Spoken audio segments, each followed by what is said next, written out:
right, take 3. I don't know what's going on with the connection. So today we're talking about how to get unbloated.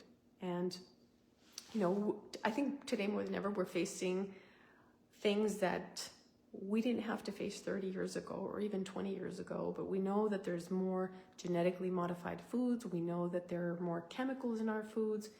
We know that, now you have a peel, right, which is this like shiny coat on fruits.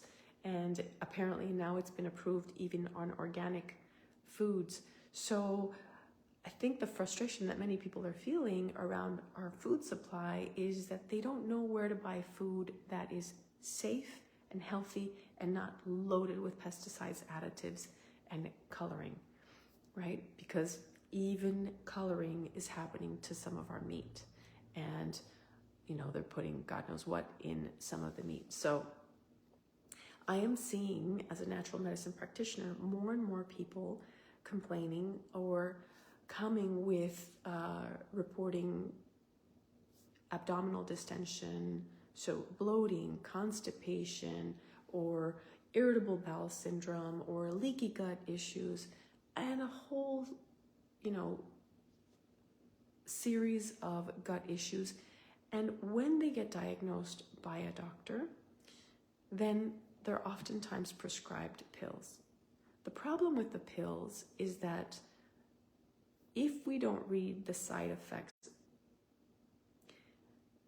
then over time we'll develop other symptoms, and we won't realize that the symptoms that we're developing are oftentimes related to the pills that we started taking for a particular condition. The problem with the pills is that they're not meant to cure, they're meant to manage. Now, from the natural medicine side, we're looking to find the root. We're looking to find what is causing the abdominal distension or the bloating in this particular case, right?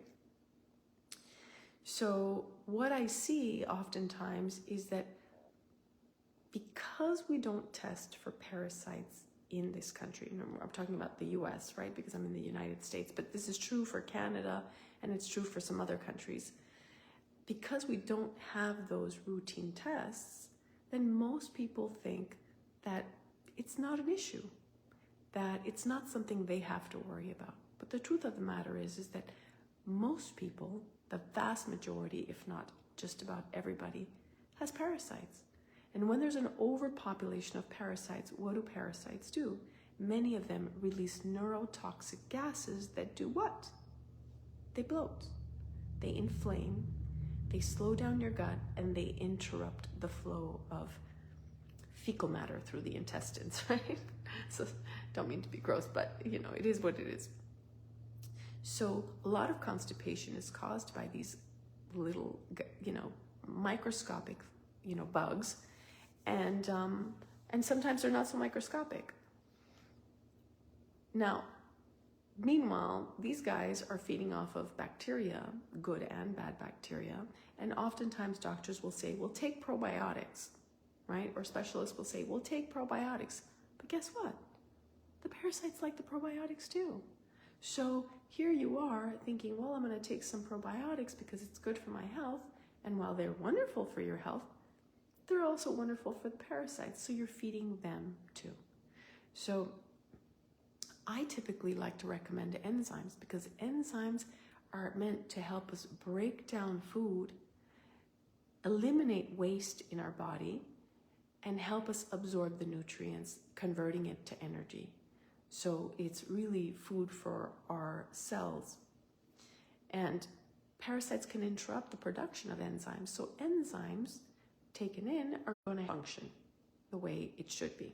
So those are some things that I like to recommend to folks on a regular basis that are not going to feed the parasites.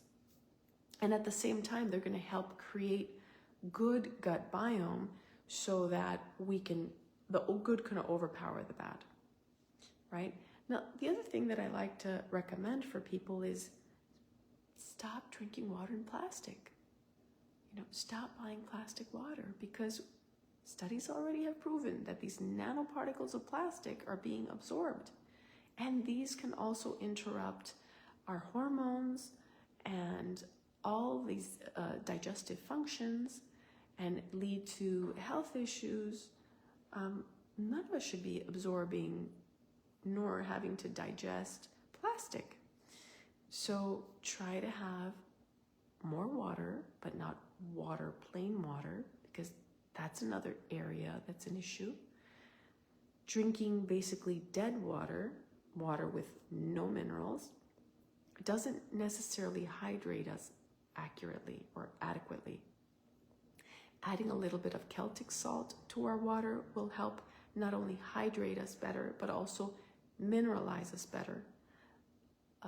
Salt that has minerals is good for our kidneys. We've been told for many, many years, oh, well, don't eat salt at all, especially if you have high blood pressure. But guess what? The kidneys need the salt. We need the salt. We need the minerals in the salt to help regulate our blood pressure. So anyways, I'm getting sidetracked because that's not a bloating issue. But in fact, the kidneys do have to do with bloating. Why? Because we have the tubes that take the pee from the kidneys. They can kind of like surround the lower abdomen and therefore create bloating when we have stuff going on in our kidneys. So if you don't tend to suffer from allergies or have high histamine levels, then adding some lemon to your water can help clean your kidneys and clean your liver, which is also going to help with the bloating. And if you can tolerate spice, adding a little cayenne pepper to that water is going to help move out parasites that are creating the bloating. Now, I'm not saying that parasites are the only type of germ that creates bloating, but they certainly are a very popular one. And so eating things that are nutrient rich, right, versus empty calories, sugary foods, carbs that convert into sugar, because all of these just kind of bloat. If you think about pouring some water on a piece of bread, what's it going to do? It's going to bloat up, right? It's going to get puffy. That's what's happening in our system. So if you reduce the amount of sugar converting foods like the pastas, like the rice, like the bread, then you're going to help with not creating an environment in your gut in which parasites and bacteria and yeast and viruses enjoy and thrive in. So in order to turn the table around in your gut, having more foods that are oxygen rich and nutrient rich, so we're talking about our fruits and vegetables. They could be cooked, they could be uncooked, but fruits and vegetables, more grains, more beans.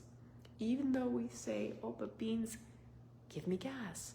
Well, you can add, some ginger to the beans when you cook them. You can add some cayenne pepper to the beans, and it'll help with that. There's some wonderful herbs that you can put into your bean stews to avoid the gas, right? Wash them really good. But these are healthy forms of protein, and they are not the kinds of foods that are going to feed the germs that are creating the bloating, right? Like the lemon water and the cayenne pepper, great for your kidneys. If you drink water this way, you will find that you're going to feel great. Your gut's going to feel better. Now, one of the problems with bloating is that people will then go and take antacids. And the problem with the antacids is that they introduce aluminum. And aluminum is a heavy metal. And heavy metals create an acidic environment in which yeast, viruses, many parasites, and many bacteria live in, thrive in, and will grow in. So I personally would avoid antacids. One, because heavy metals can cause problems, neurological problems, and problems to our pancreas, which is in charge of producing enzymes. And again, the breaking down food and helping us move out toxic waste out of our system and converting the food into energy. Enzymes play a key role in the functions of our glandular system or our endocrine system, so like our thyroid. So our gut is not separate from the rest of our body. Our gut has a huge influence. About 80% of our immune system is in our gut. And if you're bloating, that's a signal that there's something that you're eating or something that you've been exposed to that is creating a reaction. This is not a biological condition that is with you forever and ever. You can clear it, you can eliminate it, but you have to start switching out some of your nutritional practices and learn ways using natural medicine. My favorite is biomagnetism, but there are many others, to be able to clear and find the germs and eliminate them from your system so that you can recover your gut and feel good and not feel uncomfortable. I know that when I feel uncomfortable in my gut, I use my magnets and I use my supplements, and I switch around my nutrition so that I feel good. And we all deserve to feel healthy in our skin. When you feel bloated, instead of taking an antacid, drink a little bit of baking soda, just a half a teaspoon of baking soda in a little bit of water, about a third of a glass of water, mix it and drink it. It'll probably make you burp, but it's going to eliminate the gas and the bloating. And so this is an ideal way to oxygenate your blood, because baking soda will do that. It'll make your blood more oxygen rich so it can help with headaches, but it'll also help to eliminate the gas and the discomfort that you're having. And it works not just for bloating, but it works for cramping, it works for diarrhea or for constipation. It's not going to resolve our issues, but it's definitely better than putting some medication that could have long-term effects to your brain and to your pancreas and to other parts of your body. The other thing that I really like in order to help calm the gut when there's bloating is clove tea. So the little cloves, they look like nails, they're brownish, brown reddish, that they're a spice used for cooking. Well, cloves, when you boil them up in water, like 5-6 cloves, parasitic, they're an antiseptic, they're an antibacterial, and so they will help calm your stomach and also help you get rid of bloating. So cloves are wonderful, ginger is also wonderful. You can actually mix ginger with cloves. They together are a great combination. And the other thing that I love to take instead of drinking coffee, although I don't say I don't drink coffee, I do from time to time, try to make sure that my coffee is organic and not full of pesticides. And I threw away my pods because they were covered in aluminum and just seeping aluminum and arsenic into the coffee. So, there's coffee and then there's coffee. But one of my favorite drinks is golden milk. And golden milk is a mixture of turmeric, black pepper, cardamom, cloves, ginger. You can add nutmeg and cinnamon. And so it's just the powder of these spices mixed together, and you put like half a teaspoon in hot water, or some people drink it in milk. You can put it in any kind of milk, whether it's almond milk or coconut milk, or as long as it's a clean milk, right? And I would avoid dairy when you have bloating, but I would stick to the non-dairy milks. I would avoid the, the lactose intolerant type milks, which are just processed, right? It's not healthy.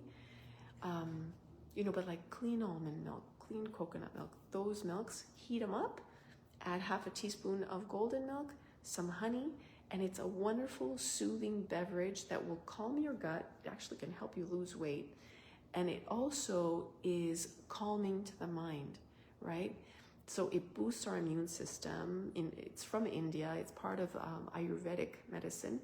And they give it to children to boost their immune systems, but also serves as an anti-parasitic, antifungal, it's an anti-inflammatory, and at the same time, it helps you lose weight, it calms your stomach, it soothes the bloating, it makes everything work good, and it's just lovely. Like, it smells good, it tastes good, and it calms your mind.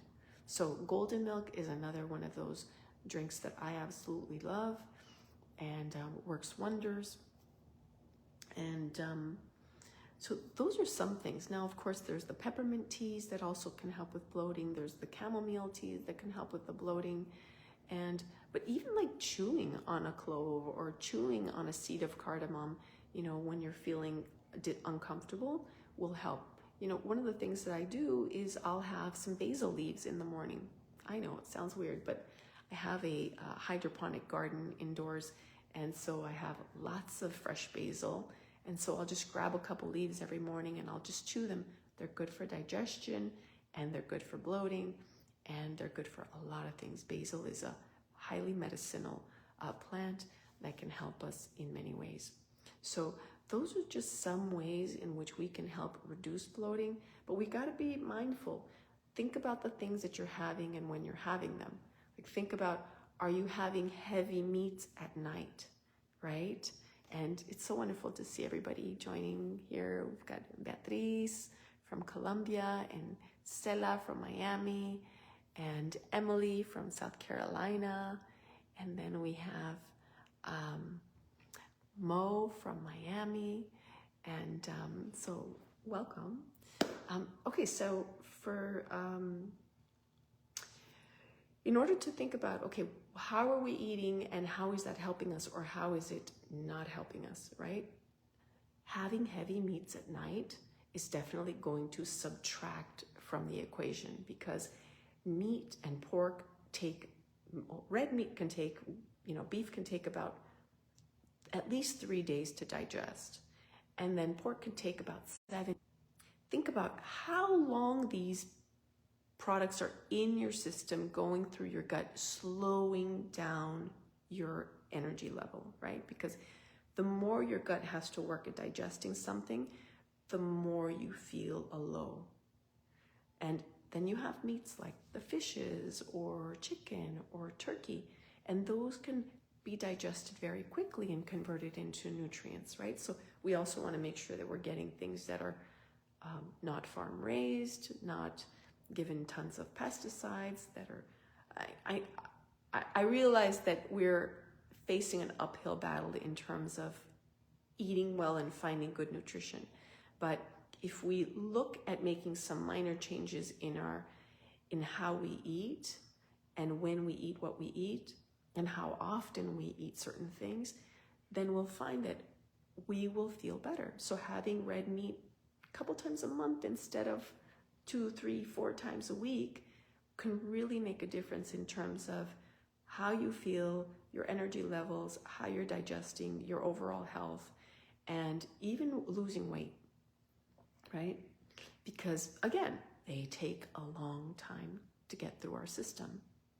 And unfortunately, the more something takes longer to get through the system, the more it's going to create bad bacteria, parasites, and all that other stuff that we don't want in our system. So eating things that we can digest quickly is optimal. Trying to decrease the amount of sugary converting foods is also optimal, because it doesn't, I'm not saying eliminate them, because I eat some of them, but minimizing them. They shouldn't be the biggest part of your plate, right? Because they're going to create a yeasty, acidic environment that really isn't good for our overall health. And that's going to create bloating. So more of those live foods, the fruits and vegetables, having more soups that are not creams, but soups, because soups, the more you add liquid, the easier your body's going to digest the food, and the less bloating you're going to experience.